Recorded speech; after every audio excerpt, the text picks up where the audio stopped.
Now, Wave 31 Storm Tracker Chief Meteorologist Taylor Knust with 31 Triple Doppler.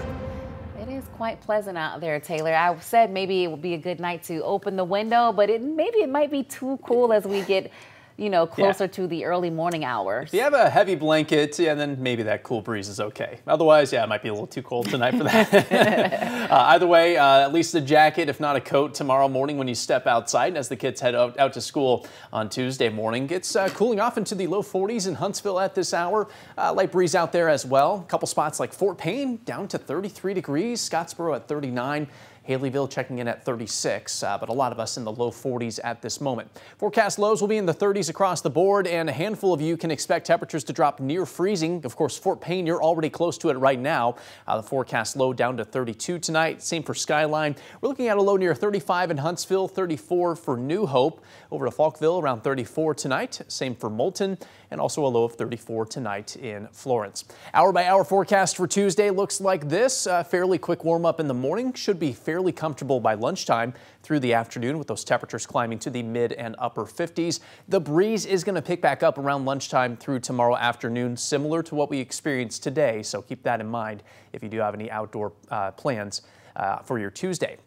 Future radar showing that sunshine sticking around for most of the day tomorrow. A cold front, a mainly dry cold front, is going to move through tomorrow evening. As that pushes through, perhaps a light shower or two behind the front. Additional showers possible along with cloud cover moving in. Cold air is going to move in behind this cold front as well, so much so that it's at least a possibility that we see some light wintry mixed showers in far northeast Alabama and into middle Tennessee. You see the pink right there on future radar. That is possible on Tuesday night. Now, if snow were to happen to fall, it would not stick to the ground. Our actual temperatures will be in the mid to upper 30s tomorrow night, and we are looking at, of course, ground temperatures that are even warmer than that. So snow doesn't have a chance to cause any travel issues if it does materialize on Tuesday night.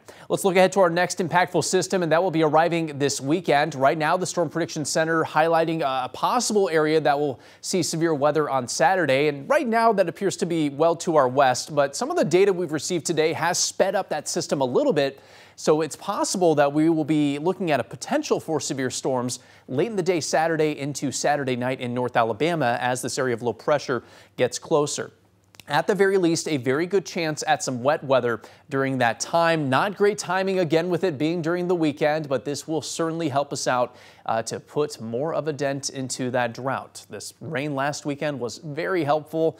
This will be helpful as well. Early signs point to anywhere from 1 to 2 inches of rainfall coming our way this weekend. So could have another soaker coming our way over the weekend, especially on Saturday night. We'll keep you updated on whether or not these storms will pose a severe weather threat. For now, I will say it's at least a possibility. We'll know more over the coming days. Forecast highs on Friday and Saturday will return to the 60s after a chilly Wednesday with highs only in the 40s.